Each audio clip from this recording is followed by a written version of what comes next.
I hate snacks. It's like such an innocent sounding word, snack. We're gonna have a snack. But it's just like destroys your child's palate. I'm sure it depends on the parent, but for me, it's just, I remember my older daughter was about to turn 18. When she started preschool, there was a snack drawer in the kitchen, in the kitchen of, it was like the preschools, like at this lady's house. And it like was a reward. And whenever you're good, you get a snack. And somehow humans managed to thrive for tens, hundreds of thousands of years without a snack industry.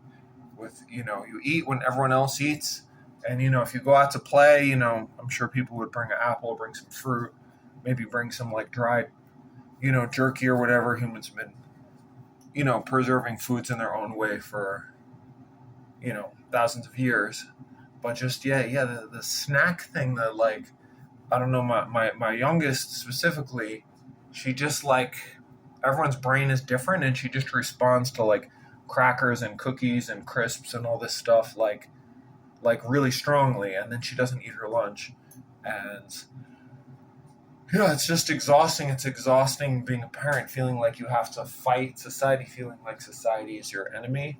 And you know obviously there's a lot to be grateful for in society. I don't think people often think about that back in the day. um, Child mortality was a huge thing, like even 300-400 years ago in Europe. um, People would like have six kids and three of them would die. So it seems like a small thing to complain about, but it makes me sad to see the way that kids' brains are just trained to like not like food, just to not like proper food. Like it's got to be kids menu. It's got to be just the most processed, the stuff that adults spend billions of dollars on diet books, and you know that like tons of willpower every day to try to like break these habits that they were like groomed into as children. It's just like, yeah. And when you talk like this, people will be like, oh, just give the kid a cookie, give the kid an ice cream, don't be such a fanatic. But I don't feel like I'm the fanatic. I feel like the fanaticism is the fact that it's so normal, that it's so normal, and you can't get away from it. And if you're like, you can't fight it unless you're like super rich and you can curate your child's entire experience, or you live in a community where real food is the norm.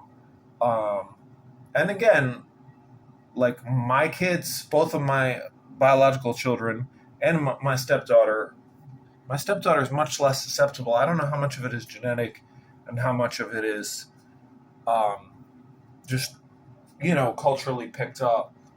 Because yeah, my stepdaughter will eat. She'll eat like junk, and then she'll eat an apple, and then she'll pretty much eat anything. I think a lot of it is genetic. I was a really, really, really fussy kid, and my older brother, who's adopted, he ate as much junk as anybody else, but he also, yeah, had he was also much less fussy. So I'm just ranting, really. It just makes me sad. I don't know if any parents out there have any techniques to get your kids off snacks. Cause yeah, my daughter's eyes just lights up when she's eating like a Ritz cracker or a cookie.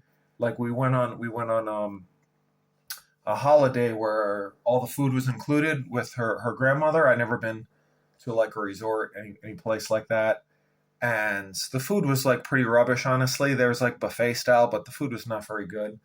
And she just like wasn't having it, and she would just, and it was like self-serve, everything was out in the open, so you couldn't really stop her. And she would just get um like these little tiny bags of biscuits like that you get on an airplane or something, and she'd just get like 20 of them and laugh maniacally like a Disney villain. And I mean, it was kind of funny, but it's just, I mean, their brains are forming, like, we are what we eat. Like, that's not a truism. It's like actually true. Like, like that's what we're made of.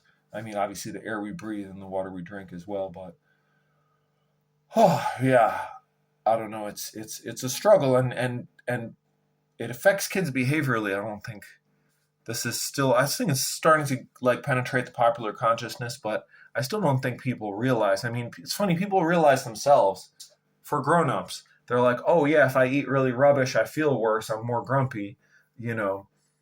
People like, it's funny how adults will realize stuff about themselves. Like, oh, if I drink caffeine at this time, this happens, and if I like, work out, I feel like this, and if I get a good night's sleep, I feel like that. But for some reason with kids, it's just like, oh, they're kids.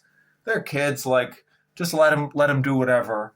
When they're like, you know, dozens of times more sensitive than us. It's just, yeah, it does my head in, as they say around here. Anyway, I wish I had some constructive thing to add, and this is like no slight on, um, you know, the child's mother, who's my partner, who's very, conscientious. We do almost all our own cooking, um, and she works really hard. And I mean, I work hard when I make the kids food to try to feed them healthy as well. But yeah, the yogurt and the crackers. Oh my god, the yogurt, the sugar, anything with sugar, anything with like starchy, um, and it's not innocent because it takes away their appetite for like proper calories. Like there's really no such thing as an innocent snack. And I'm again, I'm not saying never ever ever. Like, I mean, if a kid goes to a birthday party, there's going to be cake. If a kid like goes to the park, there's going to be ice cream, and you get them ice cream. You know, once in a while, but I don't know. Some kids, like when they get that taste on their tongue, um, it's funny. They back in my day, they were like, "Oh, weed is the gateway drug," but I think snacks are the gateway drug, really, because snacks teach you to just, oh, you're feeling a certain way. You just give yourself that thing, and you're like,